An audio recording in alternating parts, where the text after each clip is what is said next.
നമസ്തേ, ശുഭദിനത്തിലേക്ക് ഒരിക്കൽ കൂടി സ്വാഗതം. അതിരാത്രത്തിലെ അഗ്നിചയനം എന്ന ചടങ്ങിൻ്റെ അർത്ഥതലങ്ങളെക്കുറിച്ചൊക്കെ നമ്മൾ ചർച്ച ചെയ്തു വരികയാണ്. അഗ്നിചയനത്തെക്കുറിച്ചുള്ള ശതപഥ ബ്രാഹ്മണത്തിലെ ആഖ്യാനവും അതിൽ പറയുന്ന ഇഷ്ടികകളുടെ എണ്ണത്തെ സംബന്ധിച്ച ആദി ദൈവികാർത്ഥവുമൊക്കെ കഴിഞ്ഞ ദിവസങ്ങളിൽ നമ്മൾ ചർച്ച ചെയ്തു. ഇനി നമുക്ക് മൂന്നാമത്തെ അർത്ഥമായ ആധ്യാത്മിക അർത്ഥത്തിലേക്ക് ഒന്ന് പ്രവേശിച്ചു നോക്കാം. എന്താണ് ആധ്യാത്മാർത്ഥം? എന്താണ് അധ്യാത്മാർത്ഥം എന്ന് ഞാൻ നേരത്തെ പറഞ്ഞിട്ടുണ്ട് കഴിഞ്ഞ എപ്പിസോഡിൽ. നമ്മുടെ ശരീരത്തിനുള്ളിലുള്ള കാര്യങ്ങളാണ് ഇതിൽ വരിക, ഈ അധ്യാത്മാർത്ഥത്തിൽ വരിക. അതായത് അഗ്നിചയനത്തിലെ ഇഷ്ടികയുടെ എണ്ണത്തിന് രാത്രികളുടെയും പകലുകളുടെയും എല്ലാം എണ്ണത്തോട് സംബന്ധമുള്ളതുപോലെ തന്നെ നമ്മുടെ ശരീരത്തോടും സംബന്ധമുണ്ടെന്നർത്ഥം. ഋഷിയുടെ വാക്കുകളിലൂടെ തന്നെ ഈ ആധ്യാത്മികാർത്ഥത്തെ ഞാൻ അവതരിപ്പിക്കാം. അധ്യാത്മാർത്ഥം ഞാൻ എങ്ങനെയാണെന്ന് അവതരിപ്പിക്കാൻ ശ്രമിക്കാം. അതിനായിട്ട് നമുക്ക് ഐതരേയ ആരണ്യകത്തിൽ ഒരു പ്രസ്താവനയുണ്ട്.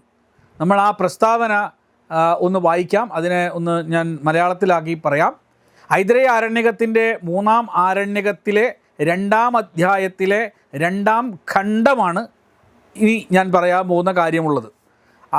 ഐതരേയ ആരണ്യകത്തിൻ്റെ 3-ാം ആരണ്യകത്തിലെ 2-ാം അധ്യായത്തിലെ 2-ാം ഖണ്ഡത്തിലാണ് ഞാൻ ഈ പറയുന്ന കാര്യം ഉള്ളത്. കൗണ്ഡരവ്യൻ്റെ അഭിപ്രായത്തിൽ 360 അക്ഷരങ്ങൾ, 360 ഊഷ്മാക്കൾ, അതായത് ഉച്ചാരണത്തിനുള്ള പ്രാണശക്തികൾ, 360 സന്ധികൾ എന്നിങ്ങനെയാണുള്ളത്. ഏതൊന്നിനെയാണോ നാം അക്ഷരങ്ങൾ എന്ന് പറഞ്ഞത് അധിദൈവതത്തിൽ അവ പകലുകളാകുന്നു. ഏതൊന്നിനെയാണോ ഊഷ്മാക്കൾ എന്ന് പറഞ്ഞത് അവ രാത്രികളാകുന്നു. ഏതൊന്നിനെയാണോ സന്ധികൾ എന്ന് പറഞ്ഞത് അവ പകലുകൾക്കും രാത്രികൾക്കും ഇടയിലുള്ള സന്ധികളാകുന്നു. ഇനി അധ്യാത്മം എന്താണെന്ന് പറയാം. അധിദൈവതത്തിൽ ഏതൊന്നിനെയാണോ അക്ഷരങ്ങളായി പറഞ്ഞത്, അതായത് പകലുകൾ, അവ ശരീരത്തിൽ അസ്ഥികളാകുന്നു. അധിദൈവതത്തിൽ ഏതൊന്നിനെയാണോ ഊഷ്മാക്കളായി പറഞ്ഞത്, അതായത് രാത്രികൾ, അവ ശരീരത്തിൽ മജ്ജകളാകുന്നു. അധിദൈവതത്തിൽ ഏതൊന്നിനെയാണോ അക്ഷരസന്ധികളായിട്ട് പറഞ്ഞത്, അതായത് ദിനരാത്ര സന്ധികൾ, അവ ശരീരത്തിൽ പർവ്വങ്ങൾ അഥവാ അസ്ഥിസന്ധികൾ ആയിട്ട് തീരുന്നു. ഇത് ഐതരേയാരണ്യകത്തിൽ ഉള്ള വരികളാണ്.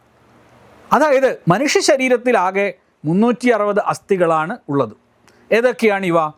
308 എല്ലുകൾ. ശിശുക്കളിൽ 308 ഇവ പിന്നീട് സംയോജിച്ച് മുതിർന്നവരിൽ 206 ആകുന്നു. അതോടൊപ്പം 32 പല്ലുകൾ, 20 നഖങ്ങൾ എന്നിവ ചേർന്നാണ് 360 അസ്ഥികൾ എന്ന് പറയുന്നു. ഇവ ഓരോന്നും ഏതെല്ലാം എന്ന് പേരെടുത്ത് പറഞ്ഞുകൊണ്ടുള്ള കൃത്യമായ കണക്ക് ചരകസംഹിതയുടെ ശരീരസ്ഥാനത്തിലെ ശരീരസംഖ്യാ ശാരീരത്തിലുണ്ട്. അത് എങ്ങനെയാണെന്ന് ഞാൻ പറയാം. ദന്തങ്ങൾ, പല്ലുകൾ 32, ദന്തോലൂഖങ്ങൾ, പല്ലിൻ്റെ അടിഭാഗം, ഗർത്തം 32, നഖങ്ങൾ 20, കൈകാൽ വിരലസ്ഥികൾ 60, കൈകാൽ ശലാകകൾ 20, ശലാകാധിഷ്ഠാനങ്ങൾ അഥവാ കൈത്തണ്ട, കണങ്കാൽ അസ്ഥികൾ 4, പാർഷ്ണി അസ്ഥികൾ അല്ലെങ്കിൽ കുതികാൽ അസ്ഥി 2, പാദഗുൽഭങ്ങൾ 4, മണിബന്ധം കൈത്തണ്ട സന്ധി 2, രത്നി അസ്ഥികൾ കൈമുട്ട് ഭാഗം 4, ജംഘകൾ കാലിൻ്റെ മധ്യഭാഗം 4, ജാനു അല്ലെങ്കിൽ മുട്ടുകൾ 2, ജാനു കപാലികകൾ മുട്ടുതട്ട് 2, ഊരുനലകൾ അല്ലെങ്കിൽ തുടയല് അത് 2, ബാഹുനലകൾ അല്ലെങ്കിൽ കൈ നലകൾ 2, അംസങ്ങൾ തോള്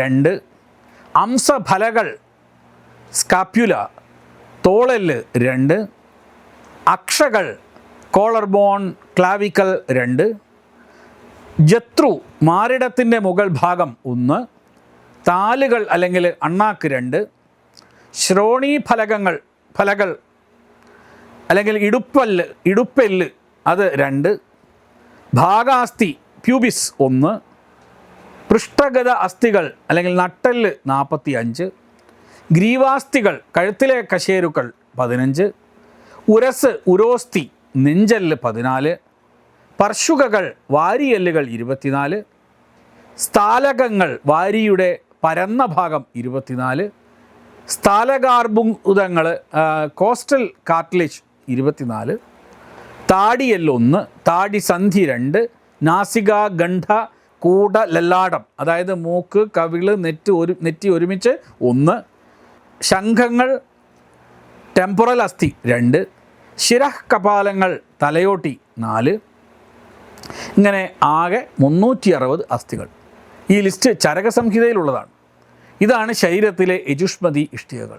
നോക്കൂ, ഇന്നലെ നാം കണ്ടത് ഇതേ യജുഷ്മതികൾ സംവത്സരത്തിലെ 360 പകലുകളാണെന്നായിരുന്നു. ഇന്നത് മനുഷ്യ ശരീരത്തിലെ 360 അസ്ഥികളാണെന്ന് കണ്ടു. കഴിഞ്ഞില്ല.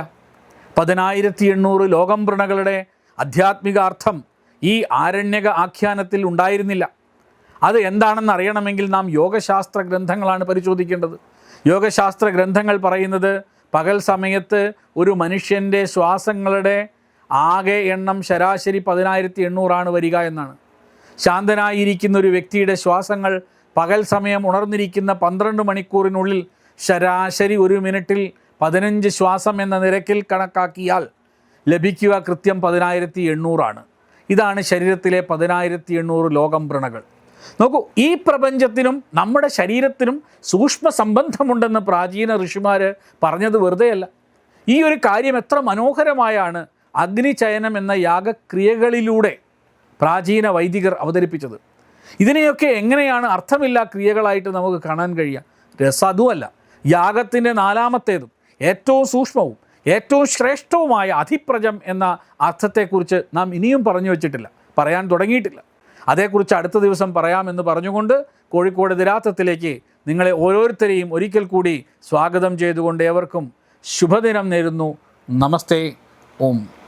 വിട്ടുവീഴ്ചയില്ലാത്ത നിലപാടുകളുമായി ദേശീയതയുടെയും സമാജത്തിൻ്റെയും ശാക്തീകരണത്തിനു വേണ്ടി തത്വമയിയുടെ ജൈത്രയാത്ര തുടരുകയാണ്. യൂട്യൂബിൽ മാത്രം തത്വമയിക്ക് 10 ലക്ഷം സബ്സ്ക്രൈബേഴ്സിലേക്ക് എത്താൻ ഏതാനും ചുവടുകൾ മാത്രമാണ് ബാക്കി. മറ്റ് സോഷ്യൽ മീഡിയ പ്ലാറ്റ്ഫോമുകളിലും തത്വമയിയുടെ നിറസാന്നിധ്യം തുടരുകയാണ്. ഈ അവസരത്തിൽ ഞങ്ങൾക്ക് നിങ്ങളോടുള്ള അഭ്യർത്ഥന ഞങ്ങളോടൊപ്പം നിൽക്കുക എന്നുള്ളതാണ്.